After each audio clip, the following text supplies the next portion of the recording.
Is it painful or is it a stretch? I think a lot of people don't know the difference between pain and a stretch and a painful stretch. And when we are stretching, it should feel like a nice stretch. It should feel soothing. That's why we all stretch all the time and don't do the stability work, because it feels nice. And, it might make you feel better for 5 minutes. If you're continually having to stretch and things get tighter again, then we need to look at that strength work.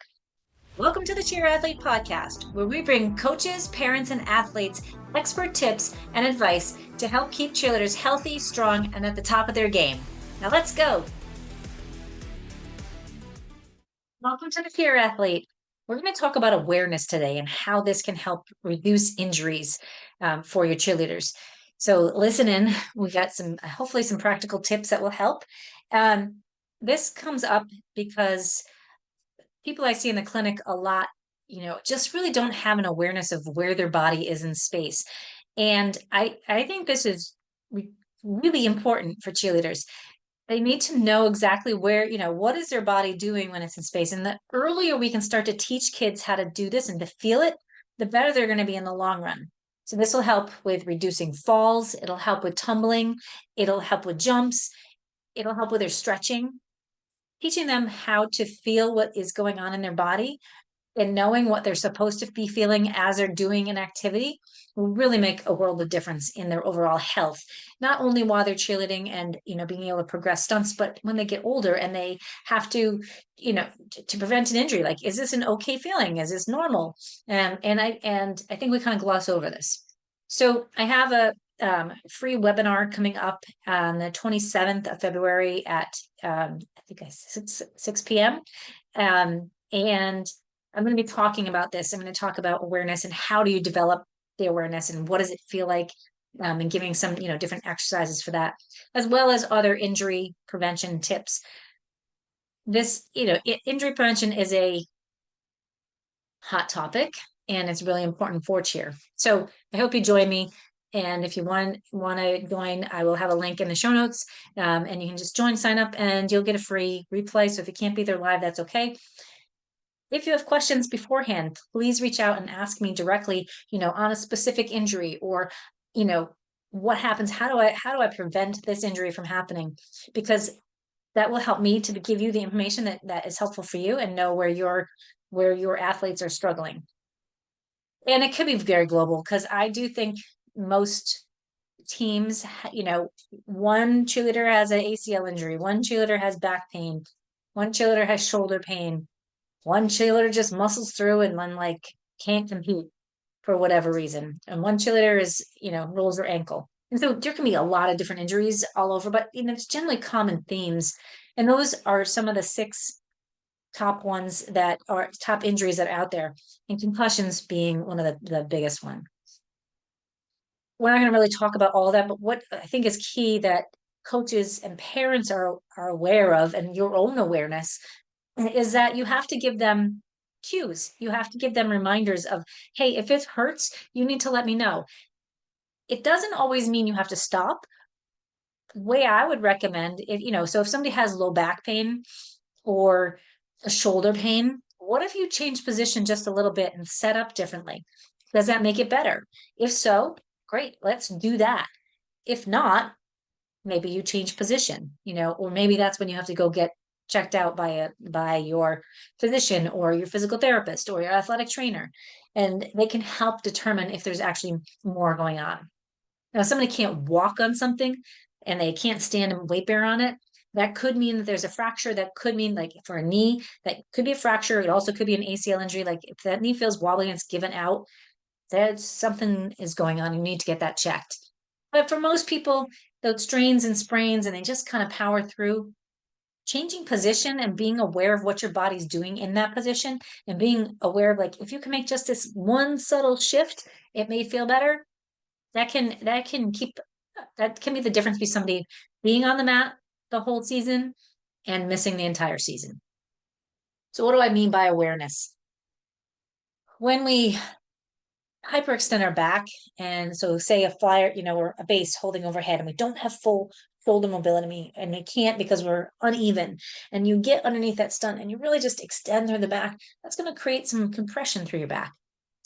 Now, if you're bending over to do a ground up, like roll up, something to that effect, and you have to bend over and that hurts in the back and doesn't create radiating pain or shooting pain, that might be that there's some stiffness and tightness in the back. And you might need more core stability versus back stability. For both of those, it could be core stability. Your job is not to determine do they need core stability or mobility. That's my job. And hopefully I teach that to you. But your job is to know, okay, they're having pain in their back and they're hyperextending their back. And what does that look like? They're lifting their ribs, they're sticking their booty out. We're meant to do that, but doing that under load for a prolonged period of time might create some pain. Also, can they pull their ribs down and keep their pelvis level, and which will engage the core and get that a little bit more active? And can they breathe with that, which will also help the back pain or help the core stability. So if they can do that, that's great. That's a little bit more awareness of where their body is, like teaching them to see, like, is it a stretch? Is it a compression? And is it more, is it tightness? Is it pinchy? Um, all those words are good. Like, have them describe the pain for you. If it's something that is relentless and won't go away, it needs to get checked out. If it can change position and make it a little bit better, whatever that be, maybe they need to go into more extension or maybe they need to go more flexion. That can help to make it better. So having an awareness of where their body is in space can help that. Now I teach this if you come to see me in clinic and you want to work with me and you want to go through some programs and learning how to do this, I teach how to isolate rib cage, to isolate the pelvis in both up and down, side to side, rotation, and a shift position, as well as training the body to roll and to be able to hold and make sure that our hips are level, creating hip stability. So, if that's something that's interested you, please, you can find my contact information below. Just send me a message and we can have a conversation. A free conversation doesn't mean you have to actually come in to work with me one-on-one, but maybe I can give you some tips that are specific for you. But that's, in the clinic, that's what I'm looking at is training you. Can you move your rib cage? Can you move your pelvis? Can you touch your toes? What does it feel like when you touch your toes? Is it painful or is it a stretch? I think a lot of people don't know the difference between pain and a stretch and a painful stretch. And when we are stretching, it should feel like a nice stretch. It should feel soothing. That's why we all stretch all the time and don't do the stability work, because it feels nice. And, it might make you feel better for 5 minutes. If you're continually having to stretch and things get tighter again, then we need to look at that strength work. And that's where strength and injury prevention comes in. That's actually the topic of the upcoming webinar. So teaching, for them to learn what it feels like if they're too extended or getting up on under the stunt. Shoulder pain, same thing. Like if they're shrugging up, but they don't feel that, like teaching them to shrug more and then learning what it feels like to lower their shoulders down can be really helpful on setting up the stability through the shoulder joint. So cueing to that, everything is kind of stacked, being able to move in and out of it. That's why I teach, we don't just do a static position. Like I saw a great Instagram post by Andre Spino on yesterday, and he talked about posture and what does your posture mean? Like, what is good posture? Like, being able to get into a slouch position is actually good posture, as long as you can also get into upright position. Because every time you move, we want to go through that motion. And same with like kind of leaning. We need to be able to do those motions to keep us moving and keep our bodies healthy. And the more we can move through bigger ranges of motion, the more we're going to relax in the center. And that's the ultimate goal, is finding, like, can they move in and out of a posture and find a centered position that gets their hip over their knee, over their ankle, and their ribs over their pelvis and their shoulders out of their ears as they hit their stunt and hit their motion. And I actually also have a class called Centered that kind of breaks down a lot of this and helps you to find center. And find ways to make that feel better. I learned that from Anatomy of Motion, and Gary Ward is the founder of that, and his website is findingcenter.co .uk, I think. I can link that below. He has some really amazing programs that help you to learn how to kind of tune in and be aware of what your body is doing. So I highly recommend him. When we start to learn, what things feel like and how what it's supposed to feel like, how you need to move in and out just subtly, it'll make the world of difference. Start by checking in with your feet. You can tell your kids, check in with your feet every day. What does that mean, Laura? That means when you go to brush your teeth, like, are you putting all your weight? You're just kind of flopping over to your hip? Or are you standing equally on both sides of your feet? Are you really more leaning into your toes or are you back in your heels? Are you rolling your feet in or are they out? And you don't have to change anything, but being aware of where the foot pressures are is the first step. Like for a flyer to be able to stand on one foot, you need to have those points of contact. For a base, you need to have those contacts so that you're not overworking through the foot and the ankle, but you're creating that nice platform and stability. So learning what it feels like when you're brushing your teeth or in the shower or doing dishes, uh, if you're, they can do it standing at church, if, and just kind of, doesn't have to be a big subtle shift. And then the goal with that is like, okay, if you put all your weight in your right leg and you get even between your two legs. If you put more weight in your toes, then you get even between the toes and the heels. And if you are more on the inside or the outside, without moving your whole body, can you just subtly shift your hips a little bit to put more weight into the outside of the pinky toe side? And playing with that, it's a real subtle movement. Sometimes people, I think, get frustrated, and certainly we cheerleaders are not the patient type and not the like slow explore, see what it feels like. We're like, I want to go.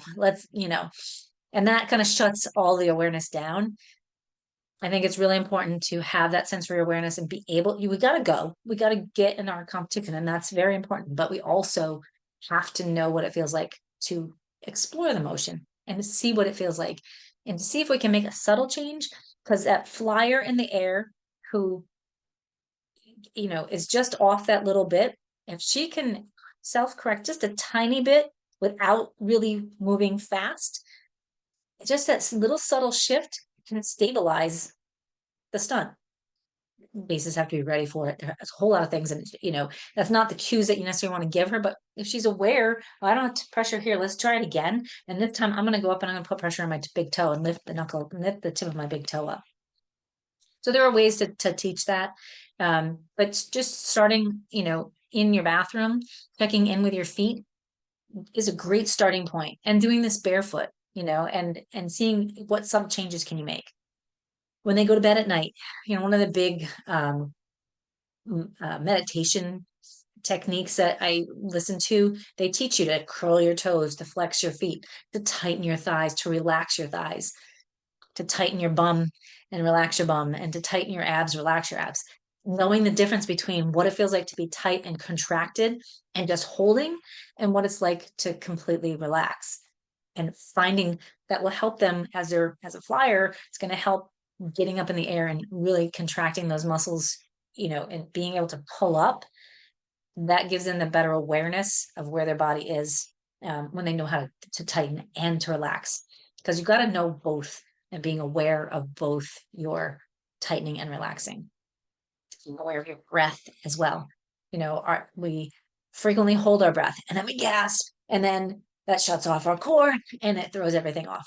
So reminding ourselves to, take a nice slow breath, to uh, work on that longer exhale when we're not in the thick of a routine will make a big difference and carry over. So that, because I'll be more aware of what does it feel like to actually breathe from my chest, or what does it feel like to breathe from my diaphragm and my, right down to my hips and my core, and can my ribs expand? You don't want to think about that. You got to practice it off. It's just like we say, you gotta go full out, and you gotta do your motions full out so you know what it feels like, and it's just built into your head. It's the same with body awareness, and it's the same with physical therapy and exercise. Like, you need to know that inside and out from the ground up before you go throw it in a competition. I also think it's really important as coaches and parents to be aware. Now, this is shifting not so much from the physical end, but you need to be aware of, is your athlete ready? You need to be aware, like, are they prepared to do the activity that we want them to do? Do they have the skill level to get there? Do they have the strength to get there? Most times they don't. Something's wobbling all over the place and flyers coming down and stepping. Yes, you can have some nerves and that can happen. But when you see those like crazy falls and everybody's fighting for it, they don't have an awareness of where they are, and they likely don't have the strength. They probably have amazing flexibility trying to pull their needles, but they may not have that control in the down leg or their core to be able to hold that. And for you as a coach or a parent, like being aware of what are your kids' limitations, looking at a movement screen, looking at teaching them, how to correctly move, in those subtle ways, and building strength from there and focusing more on strength than flexibility, and moving through motion where you find a stretch and then you move into a contraction on the opposite side and kind of going back and forth. That's a huge awareness and feedback from your feet up to your head to tell your body where it is in space. And the more we practice that, and the more you're diligent, it's going to prevent the injuries for your team if you are paying attention and not allowing them to, progress before they're ready before they perfect it. Not everything has to be 100% perfect, but it needs to hit 99% of the time. And it needs to be solid. It needs to be 9 out of 10 times, not in the same practice, but every time I can leave, I can come back and I hit it again. And I know where it feels like to tighten, and I know what it feels like to come down, and I know that I'm breathing. And the more you practice that awareness either outside of practice or in practice, like during a break time, they're getting water. All right, catch your breath, take a long exhale, take a sip of water, take another exhale, tighten your muscles, relax your muscles, check in with your feet. Like, where are you doing? How's your attention span? The more you're aware of that, the less injuries are going to happen. That was one of the big takeaways from my research in 2016, was a lot of the injuries are happening because they're just not aware of where they're going. Like, kids get into a routine. I probably did it too. I don't remember, but I probably did it too. Like, you come down out of a stunt, you're like, where do I gotta go? I gotta go over there. And like, just that slight disorientation, or they come down half a second late. Like, yes, we don't want that, but it happens. And if they're just going and rushing and not paying attention to where they're going, that's more likely to roll an ankle. They'll step off the edge of the mat. They'll bump and collide into someone. I'm big into awareness, and I think this is a huge thing. I think it's important as human beings to be aware of what other people are doing and what your surroundings are. Knowing, am I in a dangerous situation versus a safe situation? Do I have backup? And being aware of that, knowing like, hey, my teammate is crying and she's having a bad day, and what can I do to help her? And maybe I can't do anything, but just listen, and being aware of that, not just like brushing that off, makes the world a better place, because I think we brush off a lot of things and we tend to be like, oh, I'm fine, I'm fine, I'm fine. And sometimes you are, but sometimes you actually need some help. And if your teammate is aware of that, they can help you, even if it's just a matter of like, hey, have a good day. It doesn't have to be a huge thing. So building awareness in your body for your body positions, very important. Building awareness as a coach and a parent on what your cheerleaders are doing, also very important. Knowing, are they feeling a stretch? Are they feeling a tightness? Are they feeling a pinch? Is it an actual ouch, or is it like too aggressive of a stretch, and backing off? And does that feel better?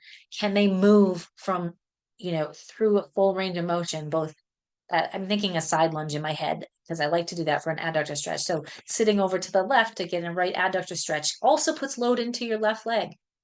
Do you feel that? And then shifting to the other side, and does that feel equal?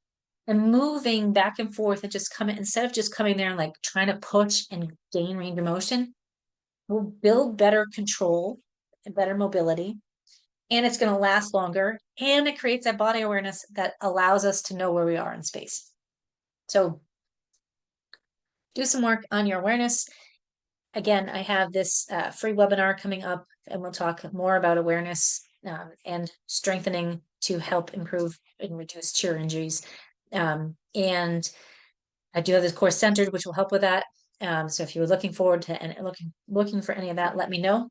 And if you want to work one-on-one with me, then you can contact me. I'm happy to answer any times. Let's jump on a call and just see where you're at, because that can be our starting point. And whether it's free guides or whatever, it can help.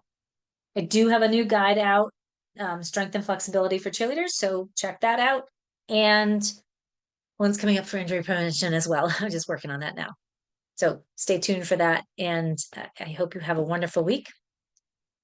Do some work on improving your awareness of yourself and of others. When you start to do it, it's going to carry over for your kids. And the more you teach them, the better it's going to be. So both coaches, parents, athletes, start to tune into what your body's telling you and pay attention to what the world is doing outside of you. And just see if you can give a little compassion to all of the above. Have a great week. Don't forget, when in doubt, breathe it out. Take life one step at a time. You can do anything you put your mind to. And as my friend Drew Kelleher said, you're responsible for your own vibes. Go get the day.